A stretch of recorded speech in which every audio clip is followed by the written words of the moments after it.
The night my mother-in-law told me I had no right to call myself part of this family, I almost laughed. Not because it was funny, but because for the first time in 8 years, I finally agreed with her. My name is Megan, and I was 31 years old when I found out exactly how little I mattered to the people I had spent a third of my life trying to please. It happened on a Sunday in late October, at my father-in-law's retirement party, in the backyard of a house in Lake Forest that always smelled like cedar mulch and expensive cologne.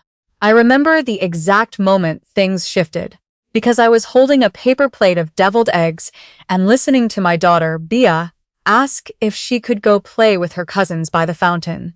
She was 4. She had on a yellow dress with a little bow at the back that I'd ironed myself that morning, humming along to the radio, thinking it was going to be a good day. It was not a good day. I should back up, though, because the party wasn't where this story started. It was just where it finally cracked open. I met my husband, Derek, when I was 23, fresh out of college, working my first real job at a marketing firm in Chicago.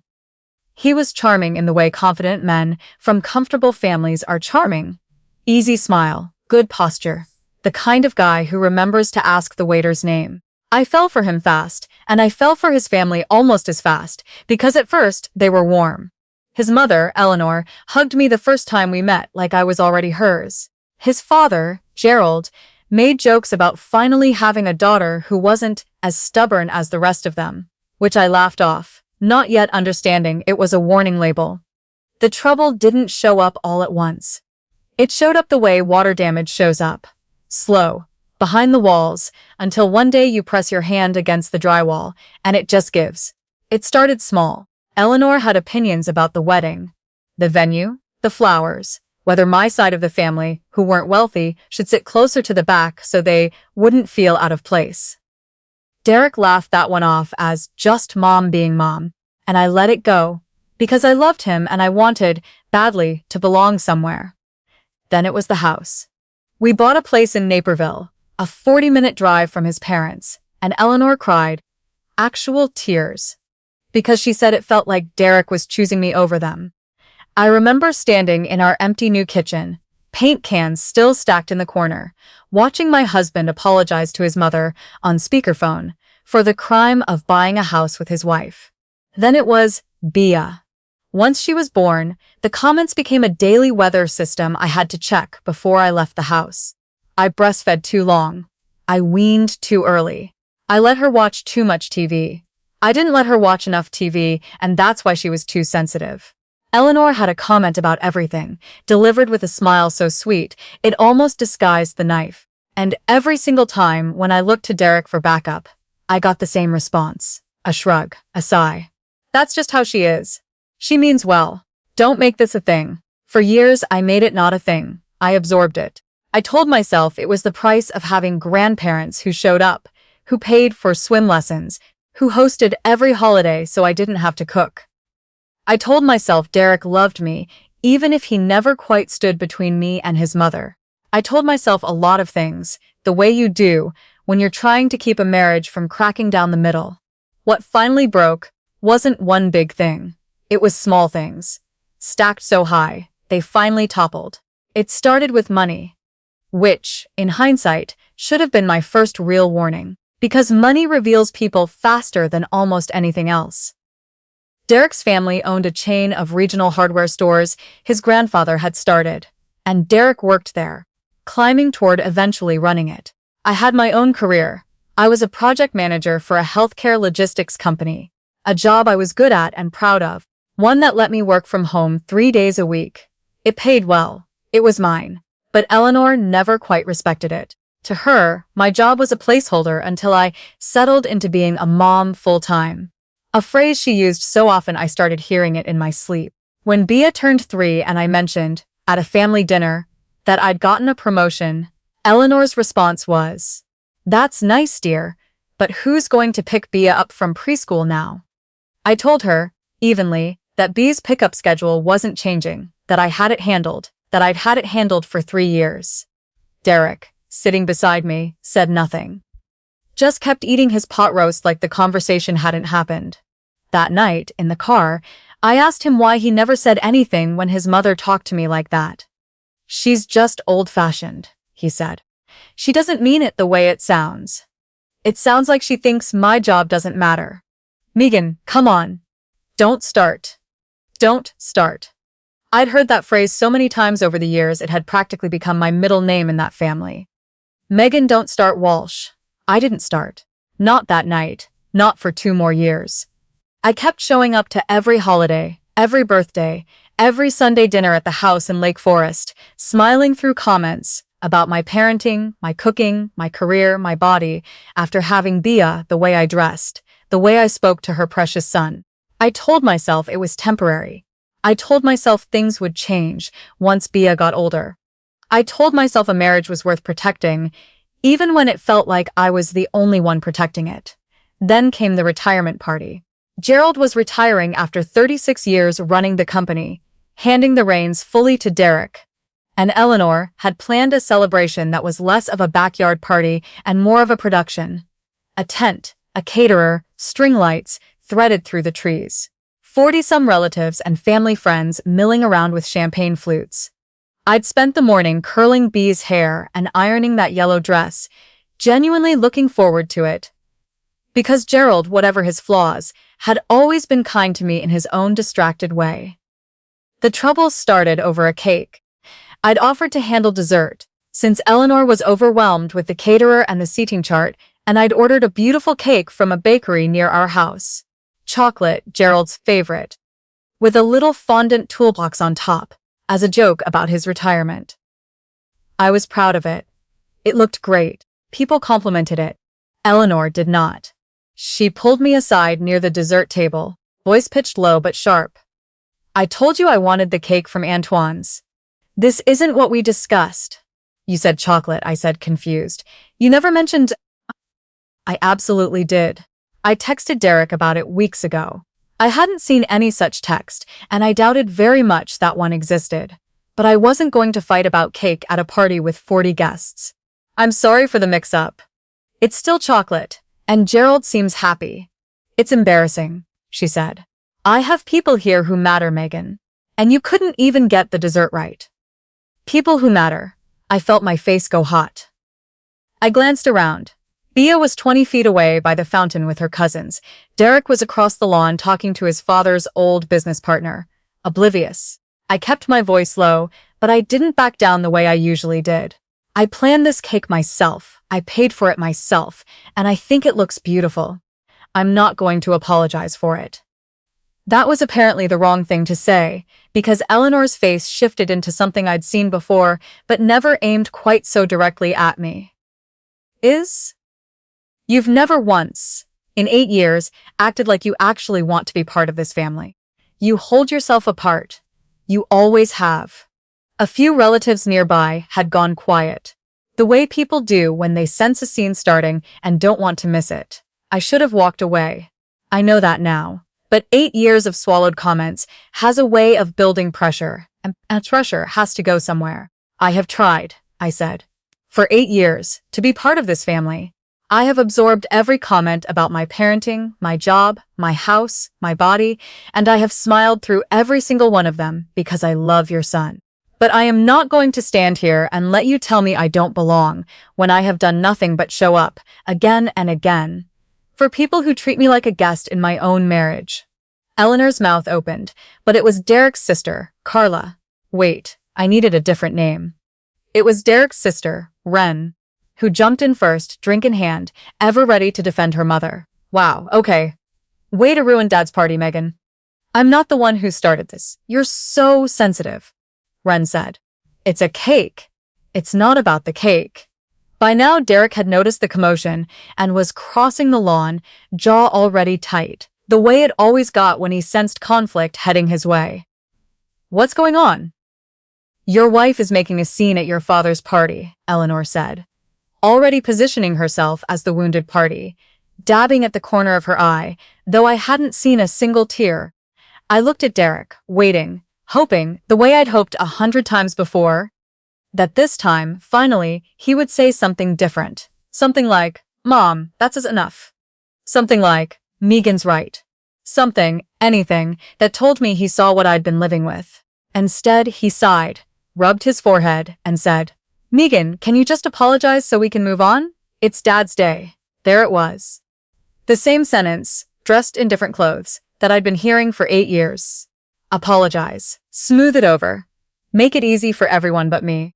I looked at Bia, 20 feet away, laughing by the fountain in her yellow dress, oblivious to the fact that her mother was standing in the middle of her father's family, being asked once again to shrink herself smaller. And something in me, finally quietly, broke loose. "No," I said. The yard went quiet enough that I could hear the string lights humming faintly overhead. "Excuse me?" Eleanor said. I said no. "I'm not going to apologize for ordering a cake your son's favorite flavor that everyone here has enjoyed because you've decided it's a referendum on whether I belong in this family. I'm done apologizing for things that aren't mine to apologize for." Derek's face went through several expressions in quick succession. Embarrassment, anger, something that almost looked like fear. "Megan, you're embarrassing yourself." "No," I said again, and my voice didn't shake this time. "I'm finally not embarrassing myself. For 8 years, I've embarrassed myself by staying quiet while your family treated me like an inconvenience you all tolerated. That's over." I didn't wait for a response. I walked over to the fountain, took Bee's hand, told her we were leaving a little early because Mommy had a headache, and drove home with my daughter, singing along to a kid's playlist in the back seat while I gripped the steering wheel and didn't cry until I'd pulled into our garage and shut the door. That night, after I'd given Bia her bath and read her 2 stories instead of the usual one, because neither of us wanted the day to end on a sour note, I sat alone at our kitchen table with a glass of wine I didn't really want, and finally let myself think the thought I'd been avoiding for years. This isn't going to change. It wasn't going to change, because nothing had changed in 8 years of me asking it to.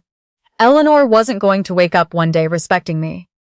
Derek wasn't going to wake up one day choosing me over keeping the peace with his mother. I had built an entire decade of my life around the hope that if I was patient enough, kind enough, accommodating enough, eventually I'd be let all the way in. I wasn't going to be let in. I had been standing outside a door for 8 years, knocking politely, and it was time to stop knocking. But unlike the version of this story that lives in movies, the dramatic exit, the slammed door, the screaming match, I knew, even that night, that whatever I did next had to be done carefully. Bia wasn't a prop in my anger.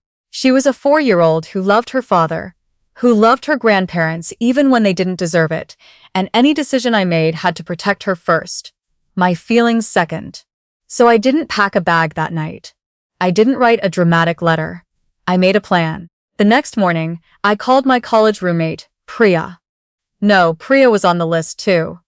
I called my college roommate, who was now a family law attorney in Madison, Wisconsin, about 2.5 hours from Naperville. Her name was Vanessa Cho, and she'd been telling me for years, gently, the way good friends do, that I deserved better than what I kept describing on our phone calls. "I think I'm done," I told her. "Not just with the family, with the marriage. I don't know how to do this without blowing up everything, especially for Bia." Vanessa, calm as always, walked me through it. "First thing, don't do anything dramatic. No leaving the state with Bia, no disappearing, nothing that could be twisted into something ugly later. If you want to leave, we do it the right way. Slow, documented, legal. You protect yourself, and you protect your custody rights from day one." That conversation changed the shape of everything that followed. Instead of a woman running away in the night, I became a woman building an exit, brick by careful brick, over the following 4 months. I started seeing a therapist, partly for myself, partly because Vanessa told me, bluntly, that any therapy records showing I was a stable, attentive mother working through a difficult marriage would matter if things ever turned contentious. I kept a journal, not an angry one, just factual notes, dates, things Eleanor said, times Derek failed to support me, the kind of unglamorous paper trail that lawyers actually need. I didn't tell Derek anything yet, not because I wanted to deceive him, but because Vanessa was clear. Get your ducks in a row first, emotionally and legally, before you announce anything, especially when kids and finances are involved. I opened a bank account in my own name at a credit union across town, something I should have had years earlier, and started quietly redirecting a portion of my paycheck there. Nothing dramatic. Nothing that would look like I was hiding money. Just building a small cushion that was unquestionably mine. I requested copies of our joint tax returns. I made a list of our assets: the house, both cars, his 401k through the family company, my own modest retirement account, the kind of dry, unglamorous inventory nobody warns you you'll need until you need it badly. I also did something I hadn't expected to do. I looked into my career. It turned out my company had recently opened a satellite office in Madison, the same city Vanessa lived in, expanding their logistics division to serve hospital systems across the Midwest. I reached out to my manager, carefully, framing it as exploring options for personal reasons, and learned there was an opening for a senior project manager role, a promotion, even, with a meaningful salary increase. Because Madison's cost of living was lower than Naperville's, and the company was eager to staff the new office with people who already knew their systems. It felt less like running away and more like a door opening exactly when I needed one to. Derek noticed something was different, of course. I'd stopped fighting with him about his mother. I'd stopped crying after family dinners. I was calmer, more distant, which he mistook, I think, for me finally accepting how things were. A few weeks after the party, he tried the thing he always tried when he sensed me pulling away. Small kindnesses meant to smooth things over without ever addressing the actual problem. He brought home flowers. He took Bia to the zoo so I could have a quiet Saturday. He told me, one night, that his mother felt bad about the party. "She feels bad," I repeated. "Yeah," she said. "She overreacted about the cake. Did she say anything about how she's treated me for 8 years, or just the cake?" He didn't have an answer for that, which was, in its own way, an answer. I kept building. I consulted with Vanessa formally, not just as a friend now, but as my attorney, about Illinois custody law, since that's where we lived and where any filing would happen. She explained that Illinois courts generally favor maintaining a child's relationship with both parents, that relocating a child to another state required either the other parent's consent or court approval, and that trying to simply leave with Bia without any of that in place could absolutely be used against me. Exactly the kind of mistake that would have made my situation look reckless instead of responsible. So we built the plan around doing it right. Step 1. File for divorce in Illinois, citing irreconcilable differences, which didn't require proving fault, just that the marriage was irretrievably broken. Step 2. Negotiate a parenting agreement, ideally one that allowed me to relocate with Bia to Wisconsin, given the job opportunity and the reasonable 2.5-hour distance, with a generous visitation schedule for Derek. Every other weekend. Half of school breaks, video calls whenever he wanted them. Step 3. Only once the legal framework was actually in place, move. It took 4 months. 4 months of normal dinners and packed lunches and bedtime stories. 4 months of Sunday calls with Eleanor that I answered politely and ended early. 4 months of building a future I hadn't told anyone about except my lawyer, my therapist, and eventually my own mother, who cried on the phone. Not because she was sad, but because she said she'd been waiting 8 years for me to finally choose myself. I filed in February. I remember the date because it was 3 days after Bia's 5th birthday, a party I'd hosted at our house, deliberately. So, Eleanor's only role was attending as a guest, instead of running the show, which she found, predictably, infuriating in a way she couldn't quite articulate without sounding petty. Derek was blindsided by the papers, even though, looking back, he shouldn't have been. He came home the night he was served, looking like someone had knocked the air out of him. "You're divorcing me?" "I've been trying to talk to you about this family for 8 years, I said. "You never wanted to hear it. I stopped trying to make you hear it and started protecting myself instead." "This is insane. Over a cake?" "It was never about the cake, Derek. It was never about any one thing. It was about you choosing your mother's comfort over my dignity. Every single time for 8 years, and me finally being tired enough to stop waiting for that to change. He didn't have a comeback. For the first time since I'd met him, he didn't have an argument ready. The months that followed were not easy. And I want to be honest about that. Because I think stories like this sometimes skip the hard part to get to the satisfying part. Derek fought the relocation initially. Scared, I think, more than vindictive. Scared of becoming a long-distance father. Scared of his mother's reaction. Scared of what his family would say. We went through mediation. I sat across a table from him with both our lawyers present and laid out, calmly, why Madison made sense. Better job, lower cost of living, a fresh start, and crucially, a real generous visitation plan that prioritized his relationship with Bia instead of punishing him for his mother's behavior. Eventually, he agreed. I think part of him, somewhere underneath the fear, was relieved. The mediator later told me, off the record, that she could tell he'd been waiting a long time for someone to make the decision he didn't have the courage to make himself. We finalized the divorce in June. I got primary custody, with a parenting plan that gave Derek every other weekend, alternating holidays, and 4 full weeks in the summer, along with weekly video calls. I kept my car, half of the modest retirement savings we'd built, and a clean break from a mortgage I was relieved to no longer share. Derek kept the house in Naperville, which felt right, somehow, like he was keeping the life that had always belonged more to his family than to us.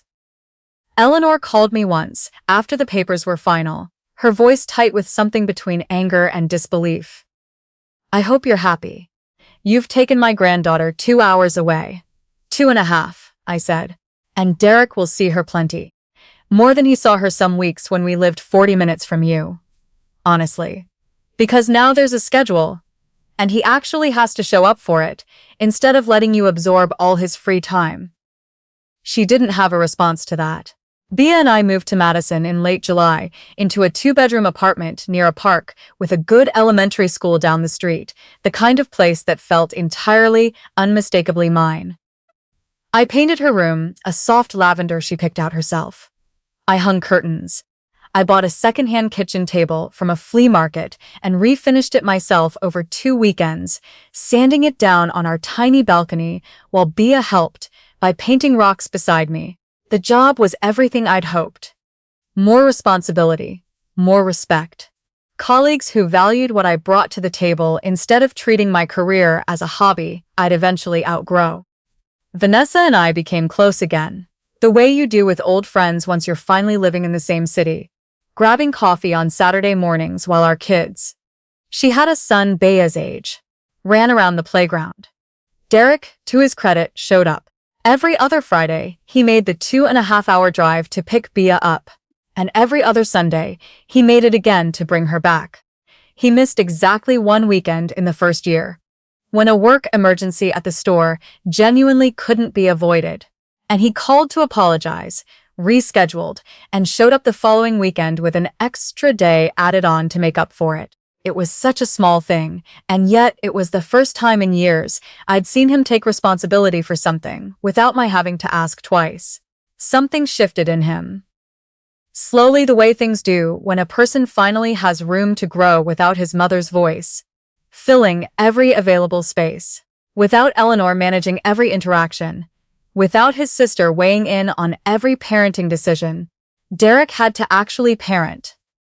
Pack B's lunches himself, learn her school schedule, sit through her kindergarten music recital alone in a folding chair because I was sick that weekend and couldn't make the trip. He started texting me things like, "She told me you let her watch 1 show before bed. Is that the rule now?" Just asking, communicating, treating me like a co-parent instead of someone to be managed around. About a year after the divorce, he called me on a Tuesday night, after Bia had gone to bed, his voice quieter than I'd heard it in a long time. "I owe you an apology," he said. "A real one, not the kind where I ask you to make it easy for me." I didn't say anything, just let him talk. I spent 8 years choosing the path of least resistance because it was easier than standing up to my mother. I told myself I was keeping the peace, but I wasn't. I was just letting you absorb all the conflict, so I wouldn't have to feel uncomfortable. That wasn't fair to you. It wasn't fair to Bia either, watching her dad never defend her mom. Why now? I asked. What changed? Honestly, distance. I had to actually be a parent without anyone running interference, and it made me realize how much I'd let other people run my marriage for me. I'm not asking you to forgive 8 years overnight. I just wanted you to hear it. It wasn't a fairy tale reconciliation. We didn't get back together. I want to be clear about that, because I know some people reading this might be hoping for it, and I think it's important to say that some things, once broken in a certain way, are better rebuilt as something different rather than glued back into their old shape. What we built instead was something steadier, a genuine co-parenting partnership, built on actual communication instead of avoidance. Two people who'd both had to grow up a little to get there. Eleanor and I never became close, and I've made peace with that. About 18 months after I moved, she sent me a card on Bia's birthday. An actual handwritten card, not forwarded through Derek, that said, simply, I know I made things harder than they needed to be. I'm trying to do better with Bia. Thank you for raising her well. It wasn't an apology for everything, not really, but it was more than I'd ever expected to get, and I've chosen to take it for what it was. A small door opening, slowly, on her own terms. Ren and I still don't speak much, and I'm at peace with that too. Not every relationship needs repairing. Some just need distance. Bia is 7 now. She splits her time between two homes that both, finally, feel like places she belongs completely, instead of one home where she belonged and one where her mother was tolerated. She loves her dad's visits. She loves our little apartment with the lavender room and the refinished table. She doesn't remember the version of her parents who fought in hushed voices after family dinners, who flinched at the sound of Eleanor's name on the caller ID. She only knows the version that came after. Two parents who figured out, eventually, how to actually take care of her together, from two different houses. People sometimes ask me if I regret not leaving sooner, and the honest answer is complicated. I don't regret the years I spent trying, because I think there's a kind of dignity in trying, even when trying doesn't work. But I also don't regret the way I finally left. Not in a dramatic exit at a party, not in a letter on a kitchen counter, not in a plane ticket bought in secret anger, but in 4 careful months of building a foundation strong enough to hold a 5-year-old's whole world without it cracking underneath her. The night Eleanor told me, I'd never acted like I wanted to be part of that family. She meant it as an insult. She thought she was reminding me of my place. What she actually did was hand me the truth I'd been avoiding for 8 years. That I had spent so long trying to belong to a family that had never quite made room for me. I'd forgotten I was allowed to build a different one entirely. Just me and my daughter. And a kitchen table I sanded smooth with my own hands. I didn't leave because I stopped loving anyone. I left because I finally started loving myself enough to stop asking permission to be respected.